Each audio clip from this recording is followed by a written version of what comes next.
Today's topic is objective of financial management or goal of business finance. वित्तीय प्रबंधन के उद्देश्य अथवा व्यावसायिक वित्त के उद्देश्य। वित्तीय प्रबंध को कोष की प्राप्ति के उद्देश्य के संबंध में उपयोग के संबंध में होते हैं। Means what ever fund you get, how can you utilize that fund? It is related to the financial management. किसी भी बिजनेस का मेन उद्देश्य होता है फंड्स का इस तरह से उपयोग किया जाए कि आय अधिकतम हो। Means the utilization of funds to in the way that maximize the earning from that available resources. व्यावसायिक वित्त का कोष का प्रयोग करने के लिए विभिन्न विकल्प उपलब्ध होते हैं। There are lot of the alternatives available for the utilization of the resources. And what is the main objective of the business financial management और business finance? This two major objectives और goal of the financial management. First is profit maximization, लाभ अधिकतम करना। किसी भी business व्यवसाय का उद्देश्य होता है लाभ अर्जन करना। Any objective of the any business is earn the profit, because without earning the profit any firm can not maintain his existence. लाभ को अधिकतम किए बगैर कोई भी संस्था या फर्म अपना अस्तित्व नहीं बनाए रख सकती। साथ ही साथ जो लाभ है वो भी इस बात का प्रतीक होता है कि आप की कार्यकुशलता, व्यावसायिक कार्यकुशलता कैसी है। साथ ही साथ जो आपकी अर्निंग प्रॉफिट है, जो रिजर्व प्रॉफिट अर्न करते हो और रिजर्व करते हो, वो व्यवसाय में किसी भी प्रकार के होने वाले लाभ अलाभ के लिए काम आते हैं। सामान्य तौर पर व्यवसाय का प्रथम उद्देश्य जो माना गया, व्यवसाय के लाभ को अधिकतम करना उद्देश्य होना चाहिए। यह बहुत ही हमारा ट्रेडिशनल अप्रोच है या पारंपरिक दृष्टिकोण है, point of view. Basically, profit in the favor of the profit maximization objective, there are a lot of logics are provided. First is a profit is a prime motive of any business activity. Means लाभ अर्जन व्यवसाय का उद्देश्य होता अगर है तो लाभ को अधिकतम करना ही उसका उद्देश्य होना चाहिए। Means if any business objective to earn the profit, then definitely the profit maximization is the objective of the business. Profit is a prime motive or main incentive which pays the way of better and more efficient performance. It is reward of entrepreneurial ability, यानी जो हमारी उद्यमिता है उसका यह एक तरह से पारितोषिक होता है। पर्सन और groups of persons compete with one another and work hard is in order to excel other in giving better and more efficient performance simply because of are attracted towards earning more and more profit. यानी जो भी व्यक्ति या समूह बहुत कुशलतापूर्वक कार्य करता है, करने की क्या प्रयास करेगा, क्योंकि अन्य के मुकाबले, क्योंकि उसे लाभ आकर्षित करता है, लाभों के कारण वह आकर्षित होगा। साथ ही साथ ये भी हम कह सकते हैं कि profit the barometer of efficiency of the business. लाभदायक लाभप्रदता किसी व्यावसायिक उपक्रम की कुशलता तथा आर्थिक समृद्धि का माप करने का तरीका होते हैं। So the profit maximization is justified. अतः लाभ अधिकतम करना वास्तव में न्यायोचित है। Third, nextly, profit is not only an objective but also a criteria or measurement of efficient financial management. And nextly, all business decisions are taken keeping in view their probable impact on profit. Thus, it has become a part of the decision making process. यानी जो भी व्यावसायिक निर्णय होते हैं वो इस बात को ध्यान में रखकर लिए जाते हैं कि उसका लाभों पर क्या प्रभाव पड़ेगा। अतः हम कह सकते हैं कि व्यावसायिक निर्णयों की प्रक्रिया का लाभ एक महत्वपूर्ण अंग है। Next is the in a society और in a business enterprise, efficient allocation of scarce resources and the judicious utilization are possible on the basis of profit criteria। यानी किसी भी समाज में या व्यावसायिक संस्था में अवेलेबल सीमित संसाधनों का ज्यादा न्यायोचित उपयोग उसके लाभों के आधार पर ही किया जा सकता है। So resources flow from low profitability venture to high profitability venture. यानी जो संसाधन हैं वो कम लाभदायकता वाले क्षेत्र से अधिक लाभदायकता वाले क्षेत्रों में हस्तांतरित तो होते रहते हैं या ट्रांसफर होते रहते हैं। Next, it is a society which is divide of profit motive और incentive. There will be no place left for mutual competition to excel one another in efficiency, skill, and competence. In such a situation, the pace of growth and progress is bound to slow down.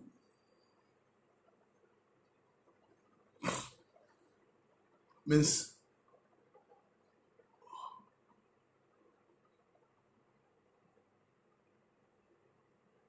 किसी व्यवसाय के विकास के लिए लाभ वित्त का मुख्य स्रोत है। इसलिए व्यवसाय का अपने विकास के और प्रगति के लिए लाभ को अधिकतम करना लक्ष्य होना चाहिए। These are the logics in favor of profit maximization. But there is a lot of criticism also. व्यवसाय स्वामियों के आर्थिक कल्याण को अधिकतम करने हेतु एक क्रियात्मक सिद्धांत के रूप में भी लाभ अधिकतम करने के उद्देश्य को की निम्नलिखित सीमाओं के कारण अस्वीकृत किया जाता है। पहला,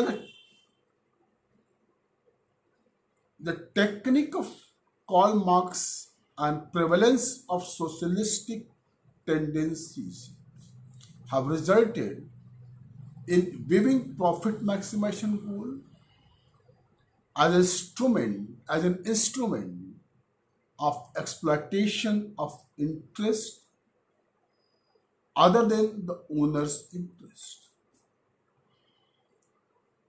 Maximization of only owner's interest leads to a system to which inequalities of income and multiply. Wealth multiply. Means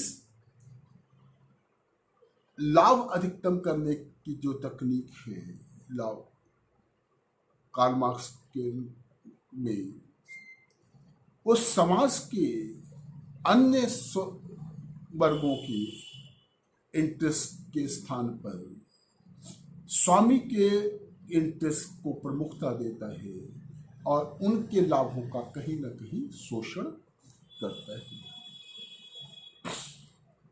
Next is, it has become an outdated objective. यह पुराना और अप्रचलित उद्देश्य है. It was good in the day of single ownership and partnership, in which private wealth or personal power was accorded more weight on recognition.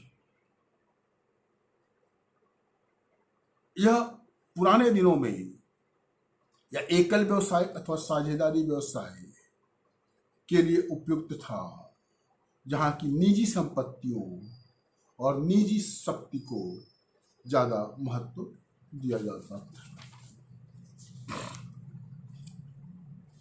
Next is that the objective of stands good in condition of perfect competition in which maximum social welfare is possible.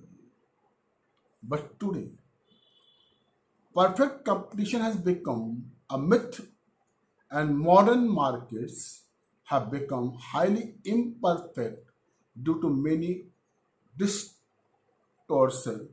distortions in economic forces.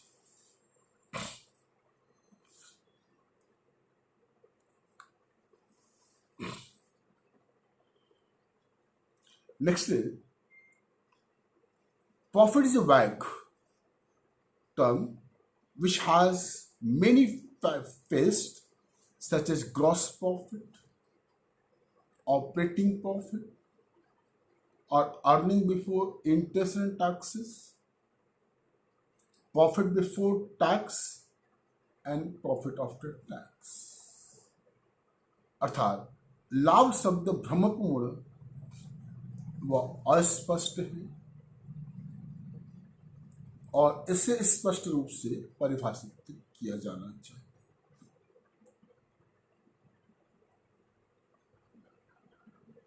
हमें लाभों, the questions naturally arises to which profit to be maximized.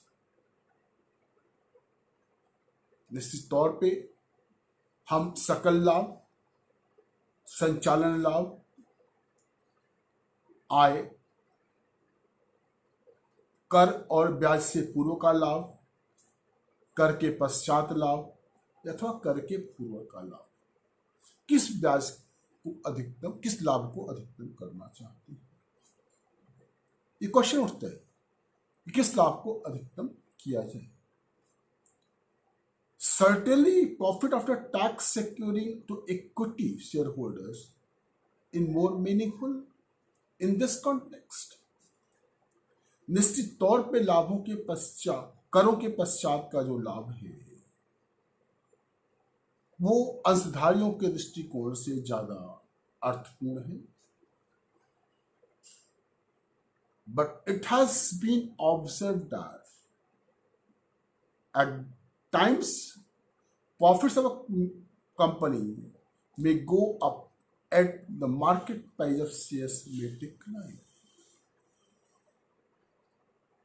लेकिन अक्सर हमने पाया है कि company का लाभ अधिक हो सकता है लेकिन उसके अंशों की वैल्यू कम होती है।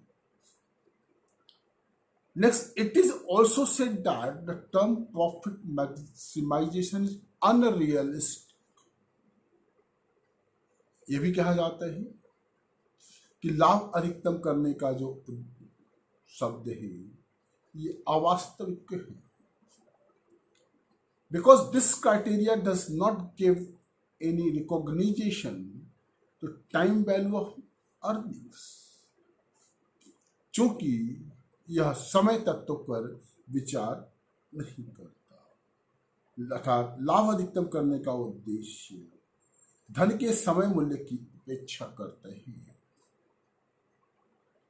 Equal weight is assigned to earning of different years, which is virtually wrong. विभिन्न वर्षों के में प्राप्त लाभों को समान भाग देना निश्चित तौर पे गलत है। A rupee in hand is more valuable than a rupee to be received after 1 year or so. आज हमारे हाथ में जो 1 रुपया है निश्चित तौर पर उसकी वैल्यू भविष्य में प्राप्त होने वाले 1 रुपये से ज्यादा होगी। Cash flow expected to be received in future year involve an element of uncertainty or risk also. भविष्य में प्राप्त होने वाला रोकड़ निश्चित तौर पे उसमें अनिश्चितता और जोखिम शामिल होते हैं। So on account of the above mentioned drawbacks, profit maximization as a basic goal of financial management has been gradually losing grounds. Instead, maximization of wealth is now considered more appropriate objective. यानी इन कमियों के कारण धीरे धीरे जो लाभ अधिकतम करने का उद्देश्य है वो वित्तीय प्रबंध में धीरे धीरे अपना आधार कम खोता गया और उसके स्थान पर संपत्तियों को अधिकतम करने का उद्देश्य ज्यादा औचित्यपूर्ण। तो दूसरा हमारा जो ऑब्जेक्ट है that is wealth maximization objective, धन या संपत्ति को अधिकतम करना, यानी धन या संपत्ति अधिकतम करना एक उपक्रम का उद्देश्य होते हैं। An enterprise have an object to maximizing their wealth. अतः वित्तीय सिद्धांत प्रतिपादित करता है कि धन अधिकतम करना अंशधारक की उपयोगिता के लिए एकल स्थानापन्न है। Means maximization of the wealth is the substitution of the utility of shareholders.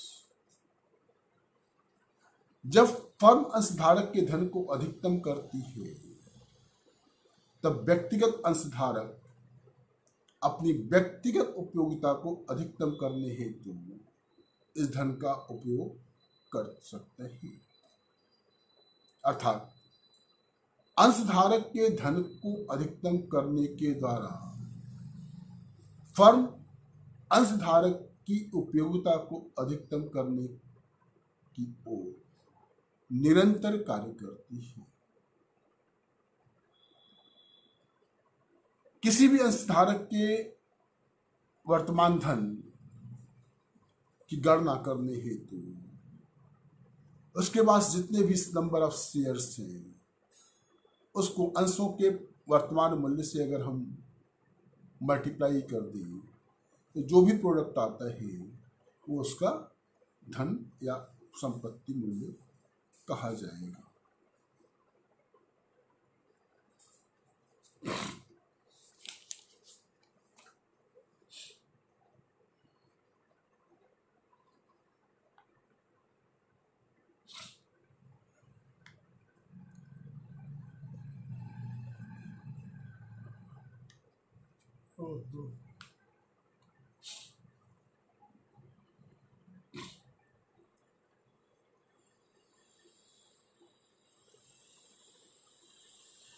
Next is the so effect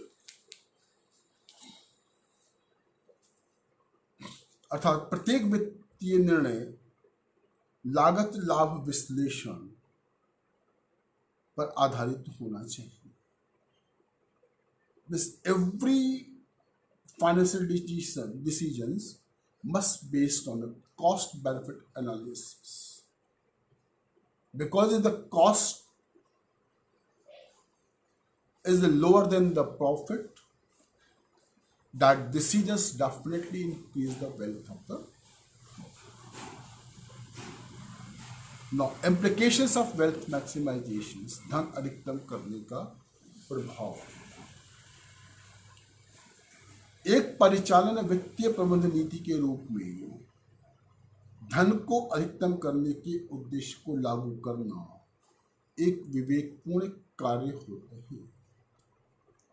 यह ऋण पूंजी के आपूर्तिकर्ताओं, कर्मचारियों और समाज के हितों को संतुष्ट करता है. किसी भी संस्था के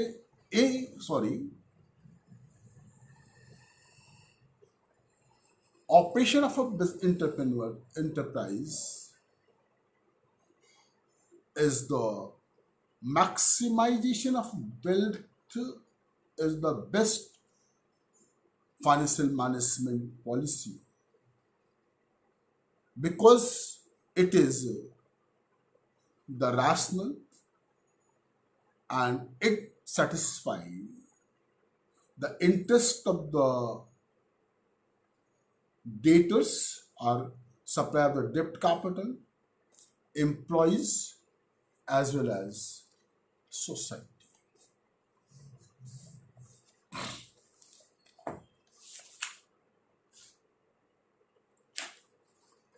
Other than shareholders, there is a lot of short-term and long-term fund suppliers.